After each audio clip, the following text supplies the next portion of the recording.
En ese capítulo número 19 del primer libro de Reyes nos encontramos una historia, algo tal vez poco para nosotros fácil de creer, en el sentido de que anteriormente hemos encontrado o hemos visto cómo Elías ve la poderosa mano de Dios obrando y manifestando que verdaderamente Él es Jehová, el único Dios vivo y verdadero, y contraponiéndose en gran manera a lo que hacen todos aquellos profetas y sacerdotes de Baal para implorar que descienda fuego del cielo por parte de su Dios. Nos encontramos a un Elías carcajeándose y burlándose de ellos porque sabe que Baal no es un verdadero Dios. Pero inmediatamente cuando Elías ora, desciende fuego del cielo y consume todo el holocausto, y todo el agua que estaba ahí pues se secó prácticamente. Y es una manifestación poderosa de cómo Dios está con Elías. Pero luego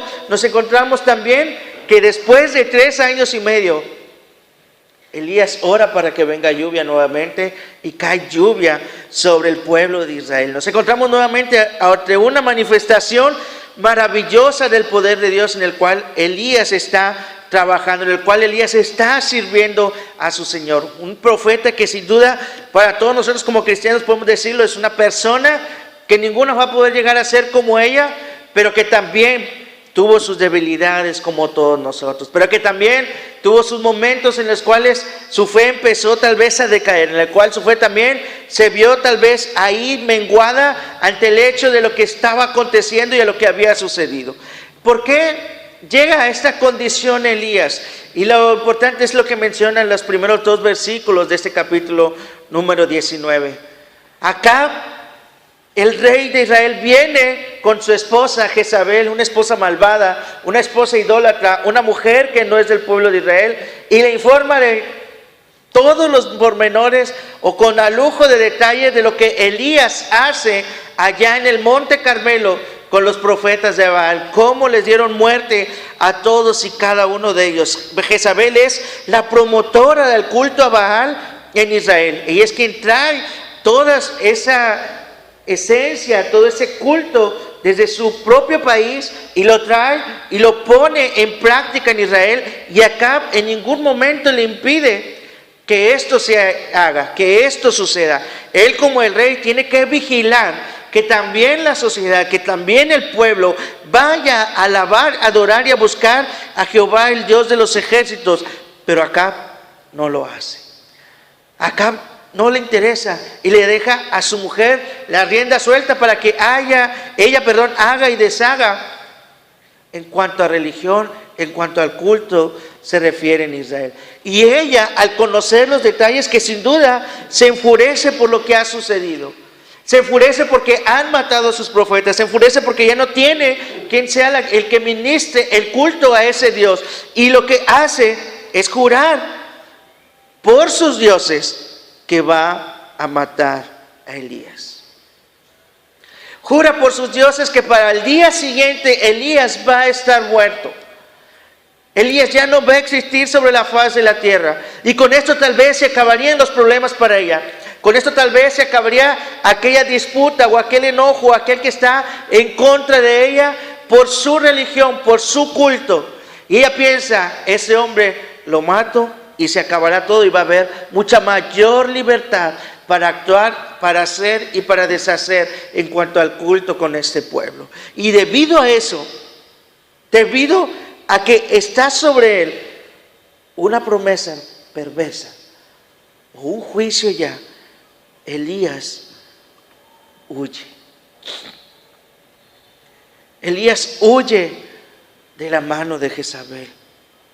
Sabe que corre peligro, sabe que puede morir, y por eso el versículo 3 dice: él, viendo el peligro, se levantó y se fue para salvar su vida.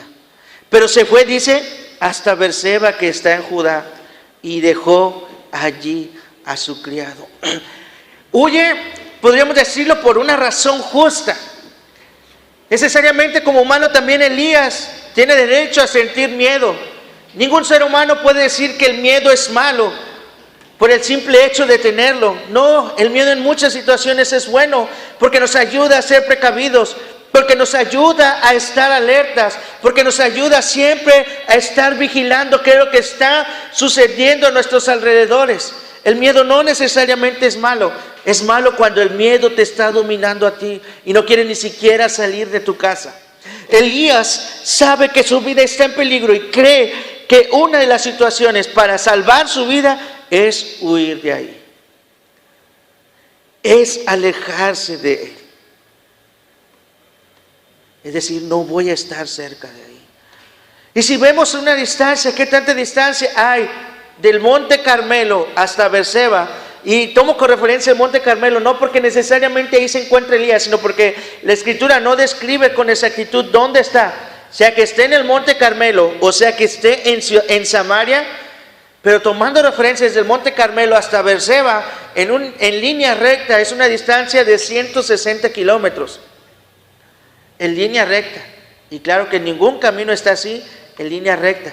¿Qué tanto tiempo te vas a tardar en caminar 160 kilómetros?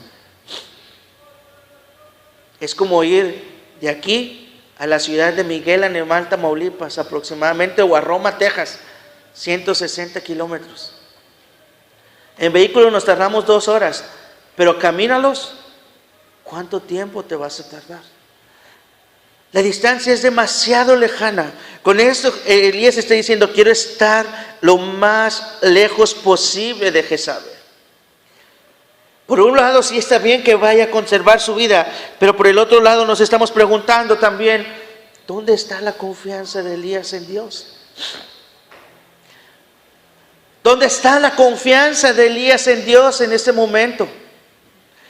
Ese profeta que vio 2 grandes acontecimientos de Dios, cual ninguno otro los vio en su momento, que vio manifestarse Dios de una manera prodigiosa. ¿Dónde está la confianza en Dios? Santiago dice, Elías está sujeto a las mismas pasiones que nosotros, a las mismas debilidades que nosotros. También tenía pecado. También en algunos momentos desmayaba, y probablemente este es uno de esos momentos en los cuales él tal vez no depositó su entera confianza en Dios, sino que va buscando él propiamente salvarse de todo lo que puede acontecerle, llegando hasta un lugar muy lejano. Y no solamente eso, sino que después de dejar a su criado ahí en Beerseba, dice, se va camino por el desierto todavía 1 día de camino, y vino y se sentó debajo de un enebro, y deseando morirse, dijo, basta ya, oh Jehová, quítame la vida, pues no soy mejor que mis padres. ¿Quiere estar demasiado lejos de esos reyes para salvarse? Pero debajo de ese árbol frondoso, el árbol más grande que hay en la región de Judá, que es un árbol que da muy buena sombra y es apreciada por los caminantes de aquel entonces, en el cual descansaban o reposaban de sus viajes, ahí desea morirse. ¿Cómo está eso? Qué incongruencia, ¿no? De Elías, que primero dice, me voy a ir para salvar mi vida, pero luego ya estando muy lejos de aquellos que le pueden hacer daño, él dice, ¿sabes qué? Pues me quiero morir. Pues regrésate y que te maten, podríamos decirlo. O allá te hubieras quedado y que te mataran. Pero esas son las ironías de la vida en nosotros mismos también. Ante muchas situaciones esperamos o deseamos algo, pero verdaderamente en el interior de nuestro corazón están sucediendo otras cosas, que nos enfocamos más en las cosas malas que nos suceden, en las cosas perversas que estamos viviendo, en aquello que nos está doliendo, y no estamos viendo el accionar de Dios ante todo lo sucedido. La mano de Dios obrando en nosotros aún a pesar de las enfermedades, aún a pesar de las dolencias, aún a pesar de la economía, aún a pesar de que no hay nada que comer. Es mejor que muera. Ve cómo Él está, pero también ve la condición del pueblo al cual Dios le ha mandado hablar, y dice, pues parece que no hay solución. Pues ya mejor déjame morir, Señor, no soy mejor que mis padres. Elías tiene que hablarle a un pueblo llamado Israel, que se ha olvidado de Dios, y gran culpa de ese olvido de Dios es sus dirigentes. Pero Elías tenía que seguir hablando. Elías tenía que seguir llevando el mensaje de Dios a ese pueblo de cabeza dura o de cabeza hueca, como decimos hoy nosotros a nuestros hijos, cuando no entienden las situaciones o de las razones. Elías tenía que seguir llevando el mensaje para ellos. Pero ante ese momento que él desea morir, Dios no le cumple su deseo, su petición, sino al contrario, Dios le da fuerza para lo que viene. Y le manda a un ángel cuando él está durmiendo. Ese ángel viene, lo despierta y le dice: levántate y come. Y entonces él miró, y aquí una cabecera, una torta cocida sobre las ascuas, sobre las brasas, y una vasija de agua, y comió y bebió. Pero ¿qué dice la Escritura? Se volvió a dormir. Estaba muy cansado, y sin duda caminar 160 kilómetros y luego todavía otro día más, no sé cuánto tiempo de descanso, pero aunque pudiera descansar, sin duda que es agotador. Y nuevamente el ángel, me lo imagino: hey Elías, despiértate, despiértate, ven, come, porque el largo camino te arresta. Se levantó pues, comió y bebió, y fortalecido en aquella comida caminó 40 días y 40 noches hasta Horeb, el monte de Dios. Con esa comida el ángel le estaba fortaleciendo, porque lo está mandando a un lugar específico. Se le está enviando a un lugar específico. No es cualquier lugar, no es cualquier terreno, no es cualquier paradero que pudiéramos decir, no es cualquier ciudad a la que está yendo Elías, sino que propiamente le están diciendo: ve al monte de Dios, que se le conoce monte Horeb o monte Sinaí. Y este lugar es aquel lugar en donde Moisés se pasó en la cúspide del monte 40 días y 40 noches viendo a Dios y escuchando qué es lo que Dios quiere de su pueblo. Y es en este lugar donde Moisés baja con las 2 tablas de la ley, con su rostro resplandeciente, de tal manera que los demás tenían que cubrirse su cara, porque no lo podían ver a la cara de la brillantez de su rostro. Este monte es especial para los de Israel. Este monte está designando una presencia especial de Dios para su pueblo, y Dios quiere que Elías vaya a encontrarse con Dios en este lugar. Dios quiere que Elías vaya a su encuentro, o más bien, Dios está esperando a Elías porque va a salir en su encuentro, porque tiene algo preparado para él. Ante esa situación de desconfianza, a esta situación de miedo, ante esa situación de dolor, de poca fe, Dios va a venir a su encuentro porque quiere enseñarle algo. Porque quiere mostrar algo no solamente para él, sino para toda la vida del pueblo de Israel. Probablemente Dios quiere manifestar ese deseo o el propósito para nuevamente restaurar de su adoración en ese pueblo de Israel que se está volviendo cada vez más perverso, que se está volviendo cada vez más alejado de Dios. Y Judá también, sin duda, que está viviendo situaciones similares. Porque recordemos históricamente, Elías se encuentra profetizando cuando ya la nación está dividida, cuando ya no es una sola nación, cuando ya no es un solo pueblo, sino que son 2 naciones, 2 pueblos, 2 reinos, el del norte Israel y el del sur Judá. Y allá va Elías 40 días y 40 noches caminando. ¿Qué tanta distancia recorrió Elías para llegar?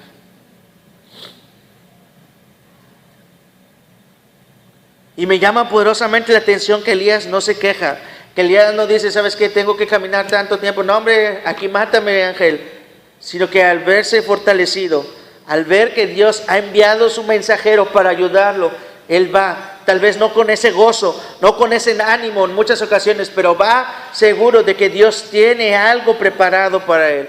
Así en ocasiones también somos nosotros. En ocasiones también vivimos de esa manera. Venimos, pero no con ese gozo, no con esa alegría, no con ese ánimo, tal vez con desconfianza, muchas veces con poca fe, muchas veces tal vez sin aliento y sin ánimo, pero venimos porque sabemos que Dios tiene preparado algo para nosotros. Porque Dios tiene algo que decirnos en este día, porque Dios tiene algo que alentarnos o auxiliarnos en ese determinado momento, y que si no estamos viniendo o llegando hacia Él, pues difícilmente vamos a encontrar consuelo o aliento o fortaleza que nuestra vida necesita en un determinado momento, en una determinada circunstancia. Y nosotros no tenemos que caminar 40 días ni 40 noches para venir a la presencia de Dios. Algunos de nosotros caminamos 2 o 3 cuadras, algunos ni una. Y aún así nos parece difícil, laborioso, poco motivante venir al encuentro con nuestro Dios. Poco importante, poco trascendente. Cuando no tomamos todo ese tipo de tiempo, toda esa cantidad de tiempo como el que toma este profeta Elías para ir a encontrarse con su Dios. Cuando ya está en el monte Horeb, hay 3 llamados de parte de Dios para Elías. Y que son llamados también de parte de Dios para nuestra iglesia hoy en día. Para cualquier persona, para cualquier creyente hoy en día. El primer llamado, nuestro Dios le está diciendo a Elías. Elías llega y se mete, se esconde en una cueva, pero dice, viene palabra de Jehová y le dice, ¿qué haces aquí, Elías?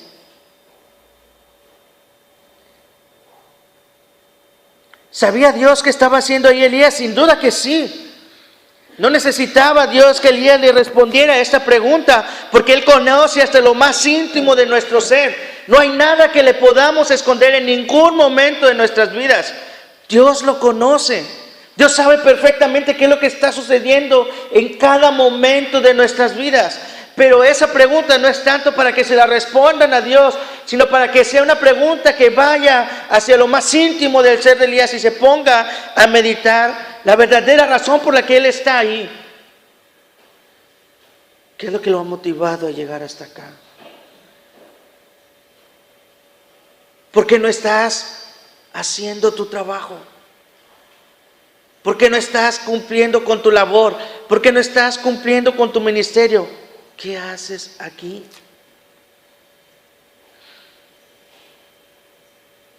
No es una pregunta que Dios diga, dime qué es lo que está pasando en tu vida, sino por qué no estás cumpliendo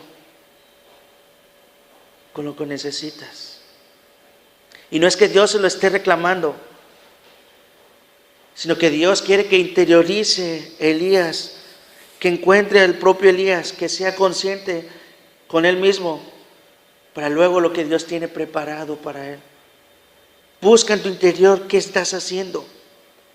Y Elías le dice, tuve un vivo celo por Jehová, Dios de los ejércitos, porque los hijos de Israel han dejado a tu pacto, han derribado tus altares y han matado a espada a tus profetas, y solo he quedado yo, y me buscan para quitarme la vida.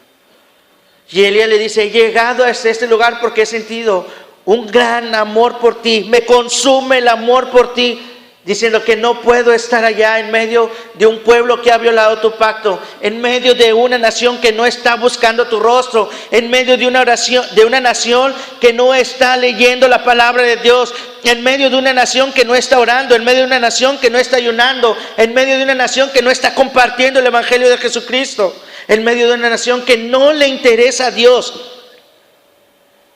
Y esto no es posible o soportable para mí. Aparte, han matado a tus profetas y solamente yo quedo. Y en este sentido hay una situación confusa en Elías, porque Elías sabe que toda labor que tiene que ver con Dios y su pueblo no es labor de ninguno de los profetas, no es tarea que ninguno de ellos puede hacer por sí mismos, sino que es única y exclusivamente obra y manifestación divina, y que los profetas son simples instrumentos de cómo Dios manifiesta su poder. Y eso es algo que en este momento Elías no veía o no estaba conceptualizando claramente, porque tal vez considera, si me matan a mí, ya nada puede pasar, ya ninguna obra puede hacerse. Por eso estoy aquí, Dios, porque te han abandonado, y si yo muero, no sucederá absolutamente nada. Pero Dios nuevamente le hace un segundo llamado y le dice, ¿sabes qué? Sal fuera y ponte en el monte delante de Jehová. Y si fuera yo, me daría miedo el que Dios me dijera ese momento, sal afuera y ponte delante de mí. Me daría miedo porque yo sabría de mi maldad, yo sabría de mi pecado, sabría de mi deficiencia, sabría que he abandonado lo que tendría que hacer y ahora voy a estar frente a frente con Dios. ¿Qué me podría pasar? Hasta lo inimaginable. Pero veamos aún la gracia divina ante esta situación. Dios dice, sal y ponte en medio. Y aquí dice que Jehová que pasaba, y un grande y poderoso viento que rompía los montes y quebraba las grandes peñas o las grandes piedras delante de Jehová. Pero Jehová no estaba en el viento. Imagínate tú estar en la cueva y oyes, escuchas este poderoso viento que está desgajando las grandes peñas del monte, pero dice, no está ahí.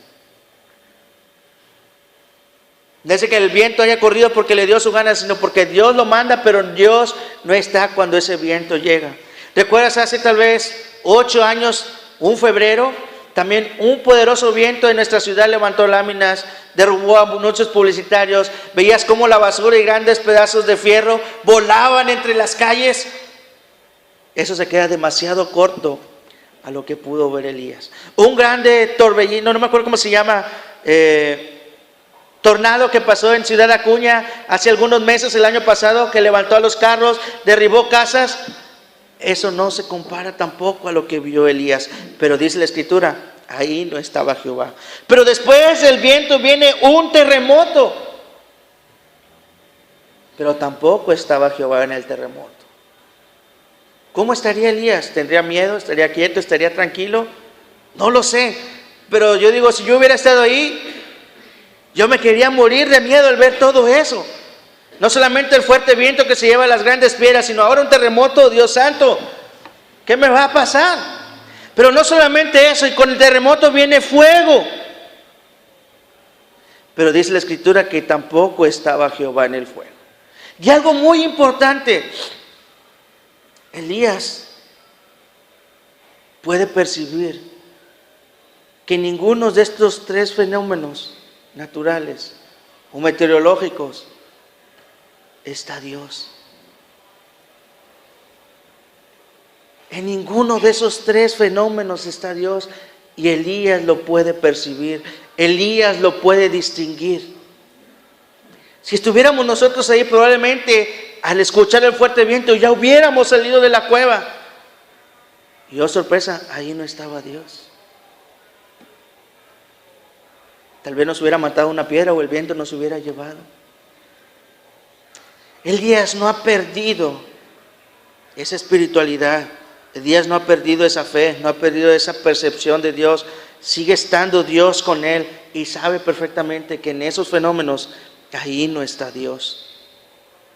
Pero dice, luego viene un silbo apacible y delicado. Viene un sonido suave y delicado. Y es entonces que Elías dice, aquí viene mi Dios. Es aquí en donde está Dios. ¿Pero por qué?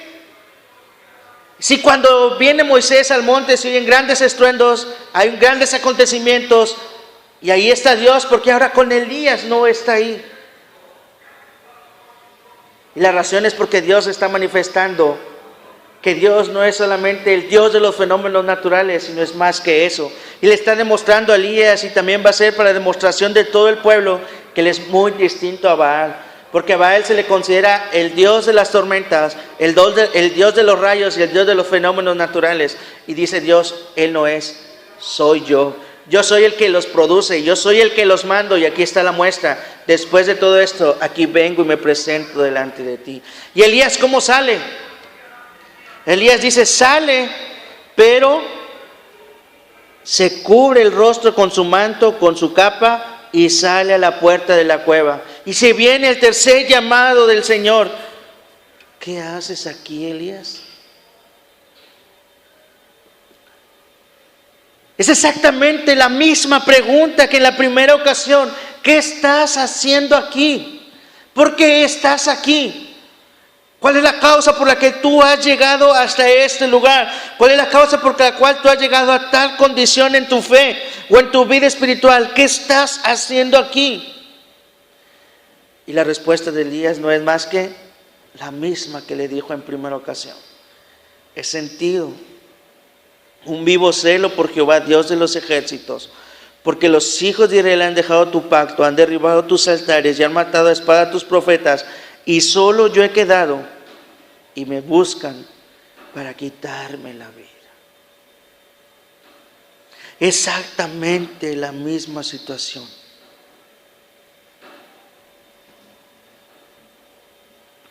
Te amo demasiado, no puedo soportar la vida en el pecado, pero estoy salvando mi vida porque si muero yo, ¿quién anunciará tu palabra? Pero estando lejos, ¿quién se la va a anunciar? Es exactamente la misma situación y eso es lo que quiere hacerle ver Dios a Elías. Elías dice, quiero salvar mi vida porque ya nadie lo va a anunciar, ya nadie va a hablar de ti, pero no se estaba dando cuenta que estaba lo demasiado lejos y que nadie tampoco le iba a estar hablando al pueblo la palabra de Dios. Y es lo que Elías en este momento no entiende, no ha percibido de que exactamente lo mismo por lo que ha oído, es exactamente lo mismo que está pasando en su lejanía. Si muero, nadie anunciará tu palabra, pero estando lejos, tampoco. Y dice, solamente estoy yo. Y casi me imagino a Elías, como muchas veces nosotros, pobrecito de mí, yo soy el que barro, el que limpio, el que trapeo, el que lavo las ventanas, lavo los baños, soy el que apaga la luz, prende la luz, abre el templo, cierro. Pero, ¿qué tanto nos ha dado Dios? No se va a comparar absolutamente nada de lo que podamos hacer en el servicio de Dios a lo que nosotros hagamos por Él. No se va a comparar nada todo lo que Dios nos ha dado a lo que nosotros podamos hacer toda nuestra vida por Él. Y Dios no le dice más nada a Elías, le dice, no, ¿sabes qué? Buen hombre fiel que me ama. Tú sí verdaderamente me amas, eres mejor que todos. Bueno, ya te llevo conmigo y te voy a dejar morir. Eres muy bueno, Elías, y ya te voy a dar por contestar a tu oración.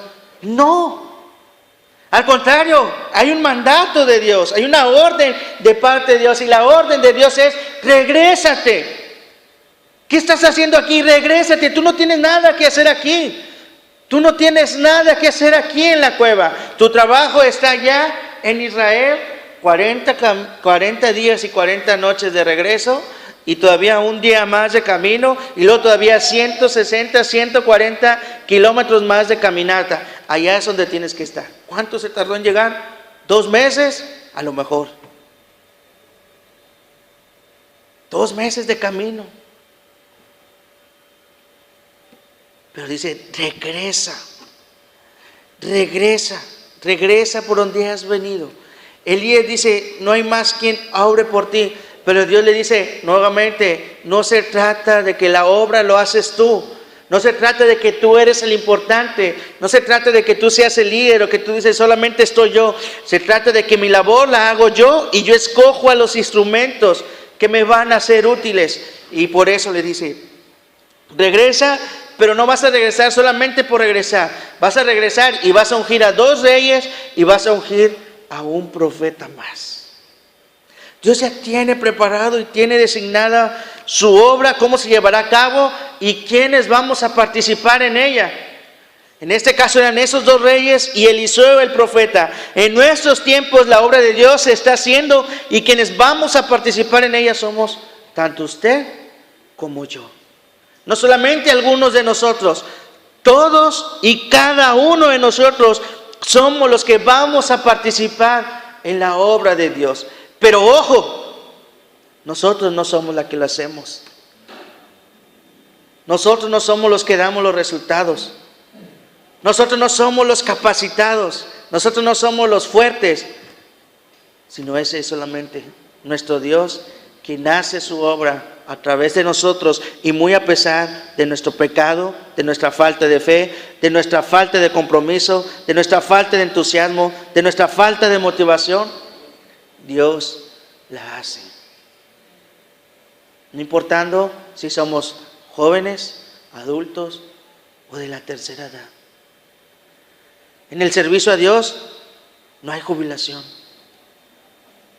En el servicio a Dios no hay límites de edades, ni para iniciar ni para finalizar.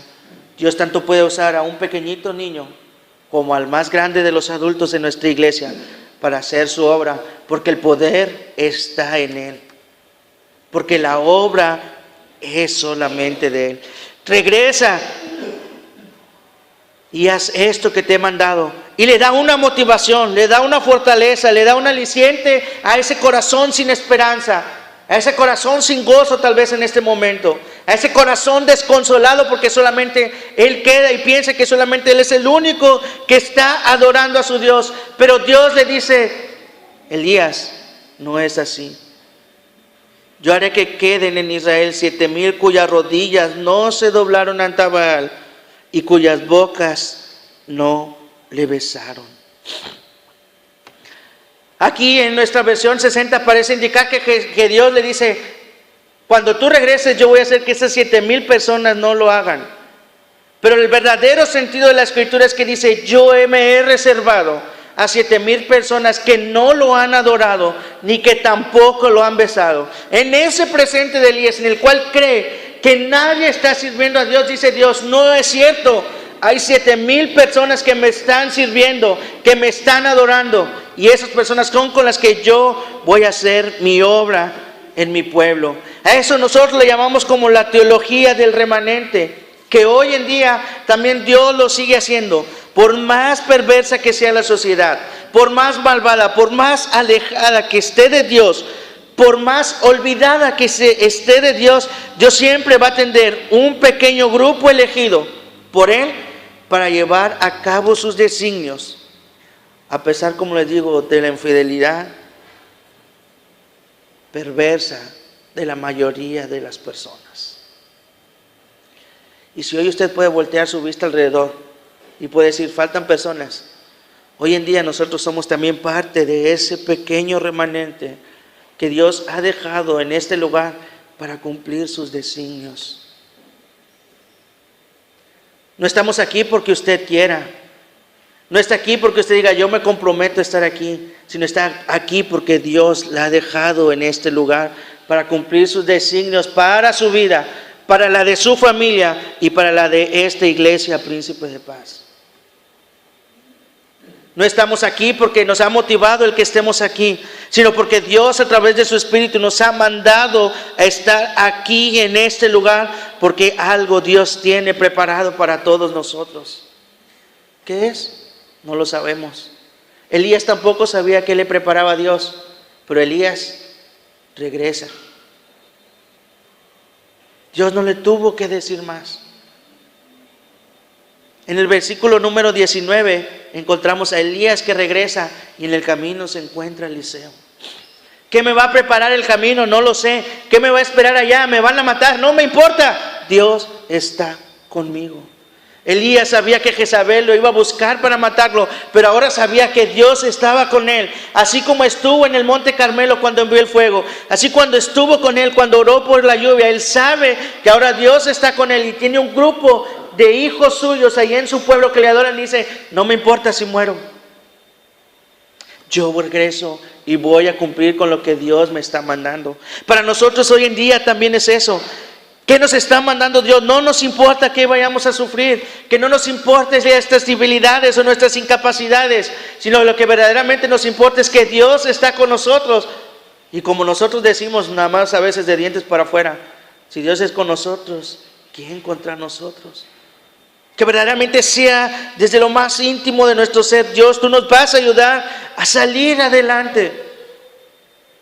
Tú nos vas a ayudar a seguir fortaleciéndonos en ti, y que tu nombre se siga glorificando en mi vida, en la de mi familia y en la de esta hoy, tu pequeña iglesia.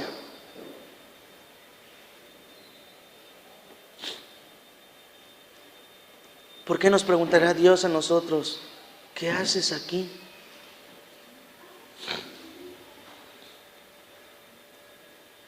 Tal vez hoy en día también nosotros nos encontramos escondidos. Pero a diferencia de Elías, no hay alguien que quiera matarnos. A diferencia de Elías, no hay alguien que nos vaya a perseguir por donde andemos para procurar matarnos, para quitarnos la vida. Pero tal vez sí estamos escondidos y no en esa cueva. Estamos escondidos en las bancas que aquí ven. Estamos escondidos aquí en las paredes del templo. Estamos escondidos en las paredes de los salones. Estamos escondidos bajo las paredes de nuestra casa.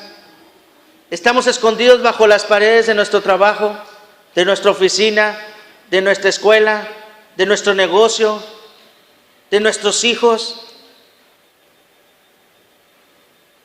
Y tal vez por eso Dios nos pregunta, ¿qué haces aquí?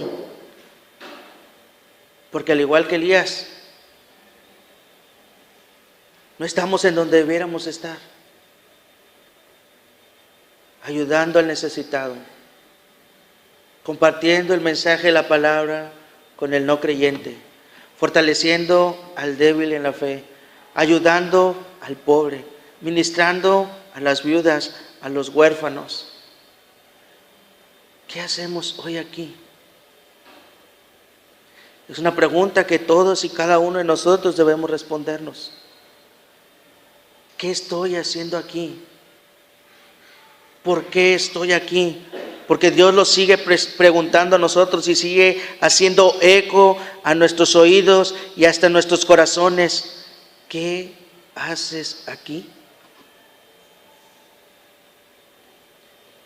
Y si hoy estamos escondidos por el miedo a no sé qué, por la vergüenza a no sé qué, por la desconfianza a no sé qué, por la inseguridad a no sé qué, pidámosle a Dios que nos ayude.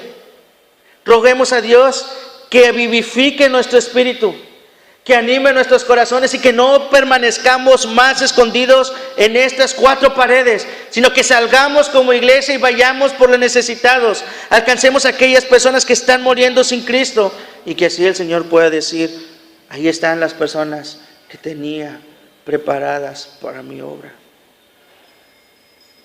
Y veamos florecer su iglesia hoy, mañana y todo el tiempo que Dios nos permita estar en este lugar. Oremos, hermanos.